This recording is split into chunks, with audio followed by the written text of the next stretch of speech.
जिन परिस्थितियों में हम लोग रहते हैं, मेरा मकसद आप लोग समझ गए होंगे। मैं आपको क्या बताना चाह रहा हूं।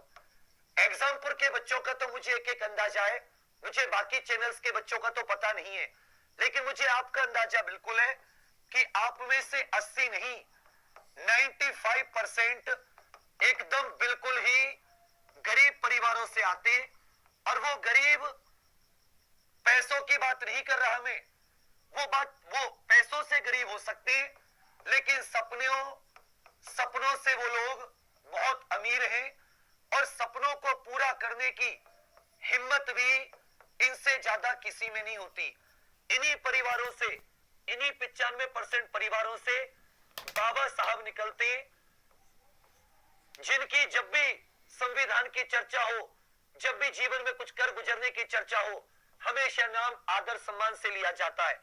यही एपीजे साहब निकलते, यहीं से हर वो महान व्यक्ति निकला है, इन्हीं परिवारों में से। आप बता दो, इन्होंने अपनी परिस्थिति किसकी वजह से चेंज की? बाबा साहब बने, किस कारण बाबा साहब बने? क्या उनके पास पैसे थे? क्या उनके पास कोई संसाधन थे? क्या उनके पास कोई अमीराई थी? नहीं ना, उनके पास सिर्फ एक था, एक सपना। एक सपना तुम्हारी तरह कुछ कर गुजर कर मेहनत से सफल होने का सपना, मेहनत से सफल होने का सपना। और बताइए कि क्या इन्होंने ये सपना किससे पूरा किया? आप जानते हो कि ये सपना इन्होंने इस कलम, इस पेन से ही पूरा किया है, अर्थात इन्होंने पढ़कर ही अपना सपना पूरा किया है। पढ़ाई करके ही, न इनके पास किताबें थी उस जमाने में इतनी अच्छी, न उतने संसाधन थे, फिर भी जो कुछ मिलता था पूरी लगन से, ईमानदारी से मेहनत करते थे। और मां सरस्वती इस शब्द पर बहुत गौर करती है। ईमानदारी और लगन जिस विद्यार्थी के अंदर है, उसको कभी पीछे मुड़ के नहीं देख सकती। यदि आज आप लगातार कई सालों से मेहनत कर रहे हो, कई एग्जाम दे चुके हो, और आपका एग्जाम नहीं निकलता, तो आप दुनिया को दोष दे लो, आप दुनिया को दोष दे लो, लेकिन ये बात आप अपने दिमाग में बिठा लो, गलती आपकी होती है। यदि मेरा कोई एग्जाम नहीं निकला तो गलती मेरी होती है, क्योंकि मेरे अंदर वो ईमानदारी या लगन में कहीं ना कहीं कमी थी।